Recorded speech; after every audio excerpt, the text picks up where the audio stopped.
이사야 43장 18절에서 25절까지 말씀이 되겠습니다. 너희는 이전 일을 기억하지 말며 옛날 일을 생각하지 말라.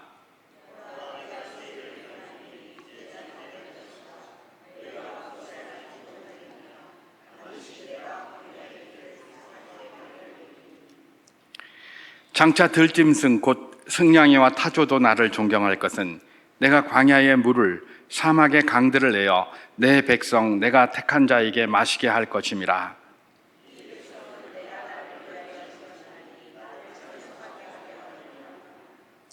그러나 야곱아 너는 나를 부르지 아니하였고 이스라엘아 너는 나를 괴롭게 여겼으며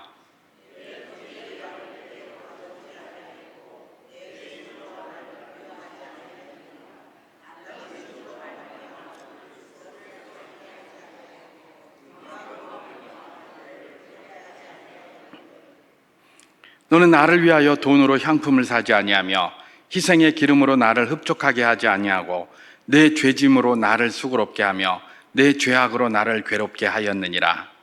나 곧 나는 나를 위하여 내 허물을 도말하는 자니 내 죄를 기억하지 아니하리다. 아멘. 지난달에 우리는 열왕기서로 그렇게 큐티를 했었습니다. 열왕기서에 보면 솔로몬이 죽은 후에 이스라엘이 두 조각 나는 그런 기록이 있죠. 솔로몬이 죽은 후에 북쪽의 10개 지파가 르호보암을 찾아옵니다.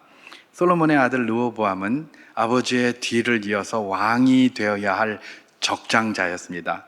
그리고 합법적인 자였고 합법성을 가진 사람이었어요. 그럼에도 불구하고 북쪽의 10개 지파가 그 또 수령들이 리더들이 르호보암을 찾아와가지고 그렇게 요구하죠. 당신의 아버지는 우리에게 굉장히 고통을 많이 가했는데 우리에게 주었던 그 노역이나 그런 괴로움을 조금 감해주면, 세금을 좀 감해주고 부역을 좀 감해주면 당신을 왕으로 섬기겠다, 이렇게 얘기를 합니다. 르호보암이 뭐라고 얘기했습니까? 3일의 말미를 달라, 3일 후에 다시 오라, 이렇게 해서 그 사람들을 보냈죠. 그러나서 이 사람들이 3일 동안에 이렇게 기간을 가지고 있을 동안 솔로몬이 사람들을 부릅니다. 자기 아버지와 함께 나라를 통치했던 어른들을 부르죠. 그래서 어떻게 했으면 좋겠냐 그랬더니 그들의 말이 맞다, 그러니까 그들의 말을 들어줘라, 그러면 당신을 왕으로 섬길 거다, 이렇게 얘기를 합니다. 반면에 자기하고 같이 놀았던 그 친구들, 자기하고 비슷한 또래의 그 친구들을 불러서 이 얘기를 합니다. 그랬더니 이 친구들은 뭐라고 얘기를 합니까?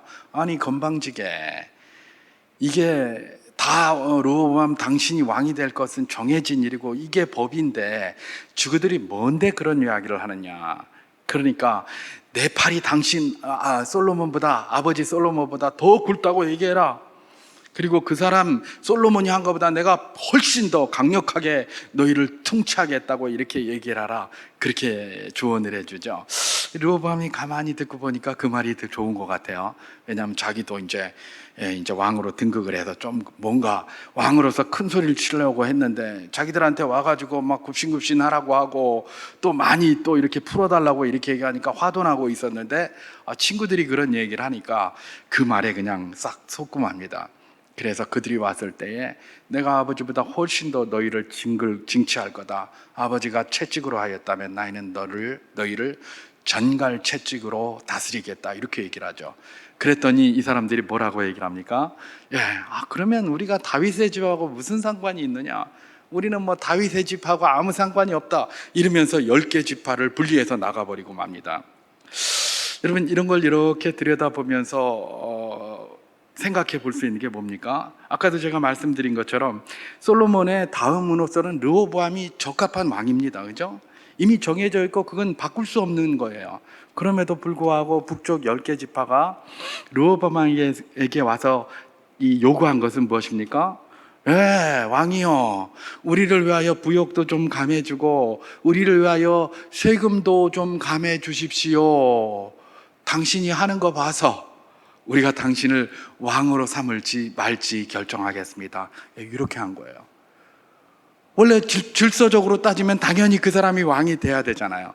이 당연한 것에도 불구하고 이 사람들이 요구한 건 뭡니까? 너 하는 거 봐서 너 하는 거 봐서 우리가 왕으로 인정할 건지 인정하지 않을 건지 판단할 테니까 제대로 한번 해봐라. 이렇게 요구를 한 것 아니겠습니까? 이게 사실은 사람들이 모두 가지고 있는 것이죠. 우리 속담에 그런 말이 있습니다. 가는 말이 고와야 오는 말이 곱다. 우리는 이걸 굉장한 그런 그 속담으로 당연하게 생각하고 우리는 이걸 사용을 합니다. 가는 말이 보아야 오는 말이 곱다. 이 말은 뭡니까? 너 하는 거 봐서 내가 이렇게 행동하겠다. 이런 말 아니겠습니까? 우리 주님께서도 인생들의 이런 연약함을 너무나 잘 아시기 때문에 산상보훈, 마태복음 7장에 보면 산상보훈에서 그런 말씀을 하셨습니다. 뭡니까? 남에게 대접받고자 하는 대로 너도 남을 대접하라. 이렇게 얘기하셨어요. 그리고 이걸 우리는 황금률이다 이렇게 얘기합니다. 인간관계에 있어서 황금률은 뭡니까? 남에게 대접받고자 하는 대로 너도 남을 대접하라라는 게 인간관계에서 황금률이에요. 자, 이 말은 뭡니까? 너 하는 거 봐서 나도 행동하겠다. 이 말을 다른 말로 좀 유려하게 말한 것 뿐입니다. 결국은 뭡니까? 너 하는 거 봐서 나도 행하겠다라는 것이 뭡니까? 사람들이 인간관계에 있어서 가장 기본이 되는 것이다라고 그렇게 이야기를 하는 것입니다. 심지어 사람들은 인간관계뿐만 아니라 신과의 관계에 있어서도 너 하는 거 봐서라고 생각을 많이 합니다. 여러분, 우리가 성경을 보면 우상숭배라는 말이 많이 나옵니다. 그죠? 우상숭배에 대한 다양한 정의가 있습니다. 그런데 우상숭배의 어쩌면 가장 뿌리와 같다고 생각되는 게 뭡니까? 신하는 거 봐서 내가 너를 신으로 삼을지 신으로 삼지 않을지 결정하겠다라고 하는 것이 우상숭배입니다. 여러분, 우상이 뭡니까? 우리가 하나님보다 더 섬기는 것을 우상이라고 얘기를 합니다. 맞습니다. 맞아요. 그리고 여러 가지 그런 신상을 갖다 놓고 이렇게 하는 것을 우상이라고 합니다. 맞습니다. 맞아요. 그런데 그 우상들이 만약에 자기에게 별로 좋지 않은 일을 해주면 그게 더 이상 그들에게 신이 됩니까? 그렇지 않습니다. 우상을 만들어 놓고, 우상이라는 건 내가 만든 거예요. 그죠? 내가 만든 거예요. 왜 만들었을까요? 나를 도와주고 내가 하자는 대로 하자고 만든 게 우상이에요. 그래서 마치 알라딘 램프의 지니처럼 살살살살 문지르면 뭐가 하나 쭉 나와서 이거 해달라 그러면 딱 해주는 거. 이게 뭐예요? 우상이에요. 우상은 내가 원하는 대로 안 하면 더 이상 우상이 될 수 없어요. 그렇기 때문에 이 우상 숭배라고 할 때에 그 우상, 그 신들이 자기한테 원하는 대로 잘 해줘야 돼요. 안 해주면 어떻게 합니까? 네 뭐고? 너는 이제 더 이상 내 신 아니다. 내 딴 거 갈아탈래. 이러는 거예요. 이게 우상 숭배예요. 여러분, 우리가 하나님 앞에 예배합니다. 하나님 앞에 예배하면서도 우상 숭배할 가능성이 굉장히 높습니다. 어떻게 할 때 우상 숭배를 한다고요? 하나님, 내 뜻대로 해주세요. 내 뜻대로 안 되면 당신은 이제 더 이상 나하고 상관없습니다. 이렇게 하는 게 우상 숭배예요. 우리가 하나님은 예배한다고 하지 우상 숭배를 하지 않는다고 합니다. 그렇죠? 그럼 하나님의 예배한다는 말은 뭘까요? 우리가 하나님의 종이고 하나님의 다스림을 받는 자다라는 의미입니다. 그렇다면 내 뜻대로 맛이 없고 하나님의 뜻대로 되기를 원합니다라는 것이 예배입니다. 아까 우리 정용육 집사님께서 기도하셨지만은 우리의 연약한 것들을 이렇게 회복시켜 주시옵소서, 그런 체험을 하게 하여 주시옵소서라고 해놓고 뒤에 뭐라고 얘기를 합니까? 그리 아니하실지라도, 이런 이야기를 하는 겁니다. 진정한 예배는 뭡니까? 내가 원하는 걸 가지고 하나님 앞에 기도하며 나아갑니다. 그러나 그 결과에 대해서는 누구에게 맡기는 겁니까? 하나님께 전적으로 의지하는 겁니다. 그게 진정한 예배입니다. 그게 아니고 내 뜻대로 안 됐다고 투정 부립니까? 그건 우상 숭배입니다. 딱 우상한테 하는 게 그거거든요. 내 마음대로 안 되고 내 뜻대로 안 되면 헌신짝처럼 던져버리고 마는 게 우상 아닙니까? 바로 그것입니다. 인생들은 죄된 본성을 가지고 있습니다. 그 죄된 본성의 특징이 뭡니까? 하나님처럼 되려고 하는 게 그 본성이잖아요. 그러니까 자기를 기준으로 늘 하기 때문에 네 하는 거 봐서 인간관계에서도 항상 그렇게 생각하고요. 심지어 신과의 관계에 있어서도 네 하는 거 봐서 네가 내 마음에 맞게 하면 나도 거기에 맞게 행동하겠다. 이게 뭡니까? 인간의 생리적인 죄된 본성이요, 속성이라는 것입니다.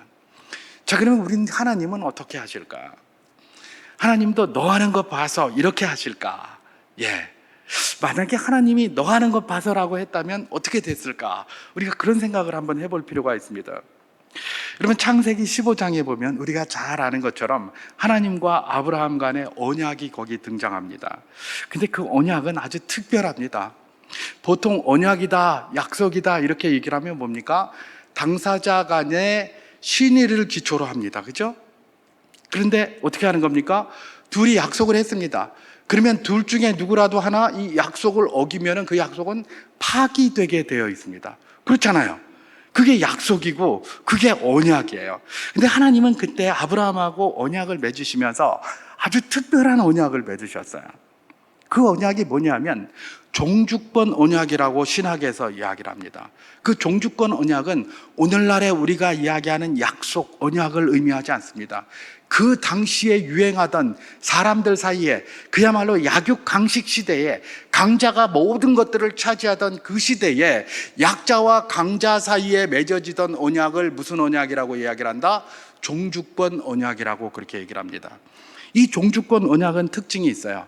굉장히 일방적이에요. 상대방과 상관없어요. 굉장히 일방적인 언약이에요. 종주권 언약이 뭡니까? 두 왕이 자기 전쟁을 했습니다. 근데 힘이 센 나라의 왕이 이기지 않겠습니까? 그러면 딱 이기고 나서 맺는 게 그 힘 없어서 패전한 패전국의 왕과 맺는 언약이 뭐예요? 종주권 언약이에요. 그 당시에 인생들이 항상 보여줬던 수많은 전쟁들이 있었고 다툼이 있었잖아요. 늘 이기고 짐이 있었습니다. 그 이기고 짐 사이에서 나오는 그 언약을 뭐라고 얘기를 한다? 종주권 언약이라고 그래요. 종주권 언약은 어떻게 맺었습니까? 가운데다가 짐승 한 마리 딱 갖다 놓고 말입니다. 짐승을 딱 잘라 놓습니다. 그래 놓고 나서 저쪽 편에는 진 왕을 세워놓고 승리한 왕이 여기 딱 앉아서 너는 1년에 뭐 몇 마리 사람 노예 몇 명 돈 얼마 곡식 얼만큼 이렇게 해서 나한테 가져와. 알겠어? 그러면서 요구를 합니다. 그러면 그 왕이 가지고 가겠습니다. 그럽니다. 그런데 만약에 안 가져올 것을 대비해서 네 언약이 확실하다는 것을 증명하기 위해서 이 고기 사이로 지나와 이렇게 얘기를 합니다. 그럼 그 진왕, 패전국의 왕이, 힘없는 왕이 어떻게 하겠습니까? 안 하면 큰일 나니까. 그죠? 안 하면 큰일 나니까 거기 쭉 와서 이렇게 걸어갑니다. 걸어가는 것은 무엇을 이야기를 합니까? 만약에 내가 일방적으로 이야기한 이 언약대로 하지 않으면 너를 어떻게 하겠다? 이 고기와 같이 잘라버리겠다. 그런 말입니다. 요즘 미국의 트럼프 대통령이 관세 전쟁을 벌이고 있다라는 말이 많이 나옵니다. 자기들이 딱 정한 거 해서 그래? 이 정한 거 가지고 투의해봐. 마음에 안 들어? 오케이. 그럼 내가 8월 1일부터 막 몇 프로 때려버릴게. 그냥 때려버리지만 그러나 그 전에 내가 너희들 하는 거 봐서 조금 잘 이렇게 해서 우리에게 따라오면 그거 뭐 뒤로 연기해 주든지 없애줄게. 이러고 앉았는 거예요. 항상 인간들이 하는 것들은 이거 하는 거 봤었는데 우리 하나님은 어떻게 했습니까? 그 종주권 언약을 그대로 따라서 인간들이 하던 방식을 그대로 하는 거예요. 네 하는 거 봐서, 너 하는 거 봐서 네가 우리의 약속에 맞게 냈어도 내 마음에 안 들면 너는 쪼개져야 돼. 이게 바로 종주권 언약이었어요. 그런데 하나님은 어떻게 하고 있는 겁니까? 그 종주권 언약을 다른 누구와 한 게 아니라 아브라함과 체결을 하신 거예요. 굉장히 일방적인 거예요. 그러면 우리가 지금 제가 아까 종주권 언약을 말씀드린 것처럼 상식은 뭡니까? 쪼갠 고개 사이로 지나야 할 것은 누구죠? 아브라함이에요. 힘이 없잖아요. 하나님이 힘이 더 있잖아요. 그 하나님이 여기 딱 서가지고 아브라함 너 저 쪼갠 고개 사이로 지나와라. 그리고 내가 원하는 대로 너 안 하면 내가 확 쪼개버릴 거야. 그래야 되는 게 정상 아닙니까? 그런데 우리가 잘 아는 대로 그 사이로 누가 지나갔습니까? 하나님의 임재를 상징하는 횃불이 거기를 지나갔어요. 이 말은 뭡니까? 종주권 언약을 체결했는데 아브라함을 굉장히 높였고 내가 너에게 약속한 게 있다. 무슨 약속을 하셨죠? 자손을 하나님의 별과 같이 땅의 모래와 같이 많게 하겠다. 그 다음에 내가 이 땅을 너에게 주겠다라는 약속을 하셨어요. 그 약속 내가 반드시 지킬 텐데 만약에 내가 안 지키면 너한테 쪼개지겠다라고 하면서 거기를 지나갔어요. 여러분, 아브라함에게 하신 이 약속은요, 아브라함과 상관없습니다. 아브라함이 어떠함과 상관없어요. 하나님이 일방적으로 체결하신 거예요. 네가 어떻든지 상관없이 너 하는 거 봐서가 아니라 나는 이거 이루어 줄 거야. 너 하는 거 봐서가 아니라 나는 내게 이걸 이루어 줄게. 그렇게 이야기를 하신 거예요. 그래서 어떻게 합니까? 하나님이 그 사이를 지나가신 것이죠. 이것에 대해서 사도 바울은 로마서에서 뭐라고 이야기를 했습니까? 로마서 4장 15절 16절 말씀을 제가 한번 봉독해 보도록 하겠습니다. 율법은 진노를 이루게 하나니 율법이 없는 곳에는 범법도 없느니라. 그러므로 상속자가 되는 그것이 은혜에 속하기 위하여 믿음으로 되나니 이는 그 약속을 그 모든 후손에게 굳게 하려 하심이라. 율법에 속한 자에게뿐만 아니라 아브라함의 믿음에 속한 자에게도 그러하니 아브라함은 우리 모든 사람의 조상이라. 이렇게 얘기를 합니다. 여기서 사도 바울이 간파하면서 이야기를 한 게 뭡니까? 그 종주권 언약, 아브라함에게 약속하신 그것은 율법을 따르는 아브라함의 그런 어떤 혈통상의 자손뿐만 아니라 믿음으로 말미암아 아브라함이 자손이 된 우리 모두에게도 반드시 그렇게 이루어진다라는 것들을 사도 바울이 지금 이야기하는 것 아니겠습니까? 이 말은 뭡니까? 우리의 어떠함과 상관없이 하나님께서 아브라함에게 약속하신, 하나님이 말씀으로 약속하신 그것은 반드시 이루신다는 겁니다. 그게 바로 오늘 본문 이사야서 43장에서도 그대로 나오고 있습니다. 오늘 이사야 43장 18절에서 19절 말씀을 제가 한번 봉독해 보도록 하겠습니다.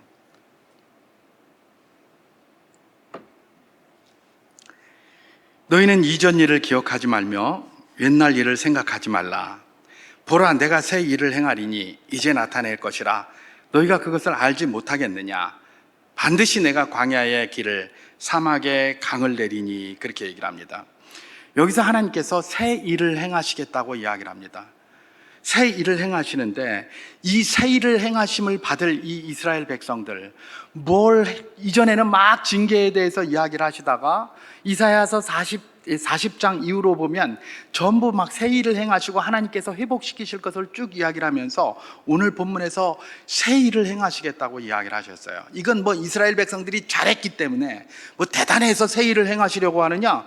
과연 그런가? 만약에 이스라엘 백성들이 정신 차리고 바로 했을 때 새 일을 행하겠다 이렇게 말씀을 하셨으면 그래, 네 하는 거 봐서 하나님이 그런 의미일 것입니다. 그런데 이게 아니라면 또 다른 의미 아니겠습니까? 여러분, 여기서 하나님이 새 일을 행하시겠다고 이스라엘 백성들에게 이야기하는데 이스라엘 백성들이 하나님께 한 게 뭡니까? 오늘 본문 이사야 43장 22절에서 24절 말씀을 제가 한번 봉독해 보도록 하겠습니다. 그러나 그럽니다. 그러나 야곱아, 너는 나를 부르지 아니하였고 이스라엘아, 너는 나를 괴롭게 여겼으며 내 번제의 양을 가져오지 아니하였고 내 제물로 나를 공경하지 아니하였느니라. 나는 제물로 말미암아 너를 수고롭게 하지 아니하였고 유향으로 말미암아 너를 괴롭게 하지 아니하였거늘. 너는 나를 위하여 돈으로 향품을 사지 아니하며 희생의 기름으로 나를 흡족하게 하지 아니하고 내 죄짐으로 나를 수고롭게 하며 내 죄악으로 나를 괴롭게 하였느니라. 하나님께서 이스라엘 백성들에게 내가 너희들에게 새 일을 행하겠다라고 말씀하셨습니다. 그리고 그대로 하시겠다고 하셨어요. 이건 이미 약속하신 내용들입니다. 그런데 새 일을 행하겠다고 하는데 이스라엘의 어떤 좋은 일 때문에 행하냐? 그것도 아니에요. 이스라엘 백성들은 하나님이 괴롭게 하지 않았는데도 오히려 하나님을 괴롭게 하고 말입니다.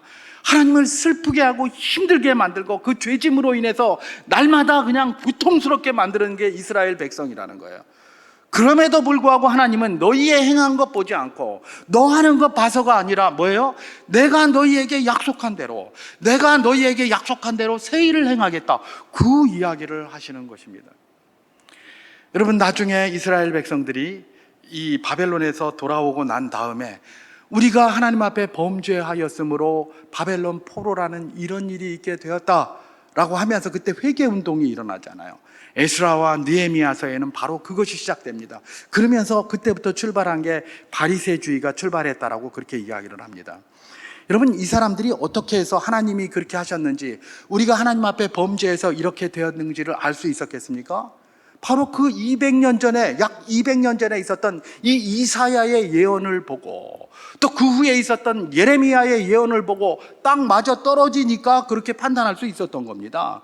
그렇지 않으면 새 일을 행하시고 니들과 상관없이 새 일을 행하시겠다, 이런 것들에 대한 그런 예언이 없었다면 그 사람들이 무슨 근거로 우리가 하나님 앞에 잘못했기 때문에 우리가 이런 징벌을 받았느냐, 이런 소리를 하겠습니까? 그렇지 않겠습니까?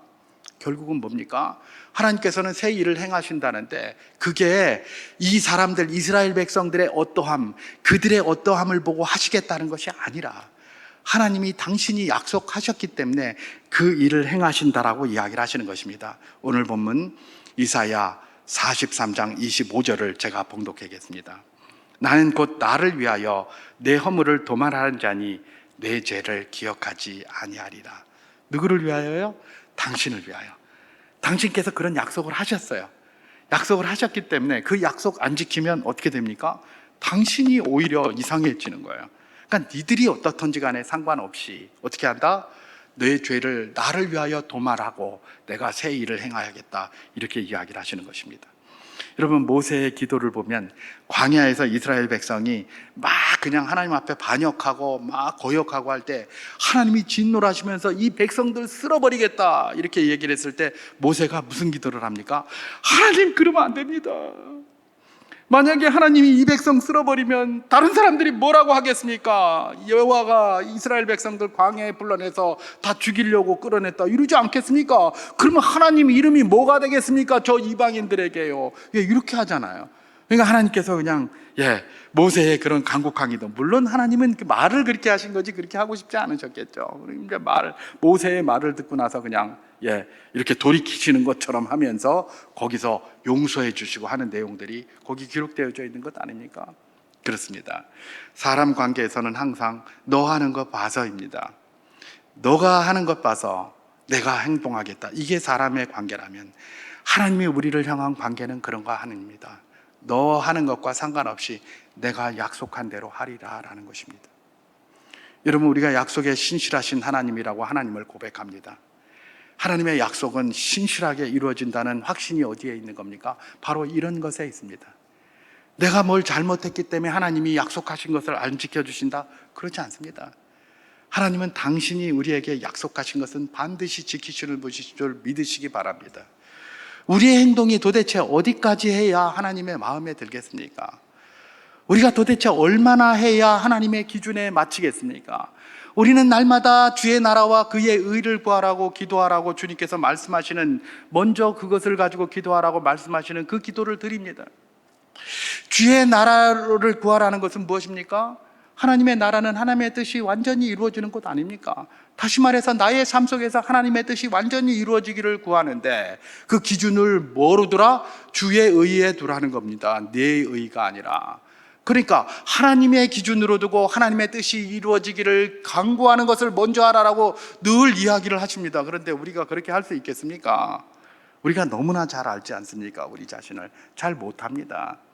그래서 그런 기준으로 한다면 무슨 하나님의 복을 우리가 받을 수 있단 말입니까?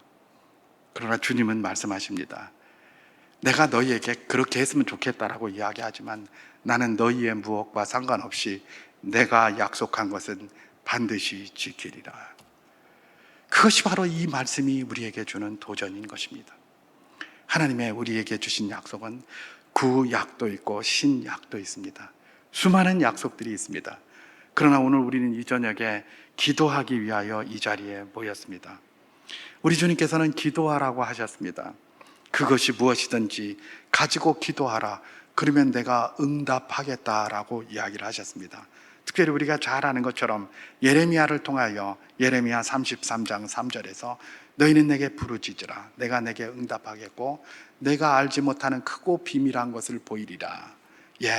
예레미야에게 주신 것이 어떤 부분인지 먼저 해석을 해야 되지만 기본적으로는 똑같습니다. 부르짖으라는 겁니다. 그럼 주님께서 응답하시겠다는 겁니다. 좋은 것으로 주시지 아니하시겠냐라고 말씀하시지도 않으셨습니까? 날마다 그냥 와서 그 불의한 재판관에게 울부짖는 그 여인에 대해서도 그 불의한 재판관도 들었거든.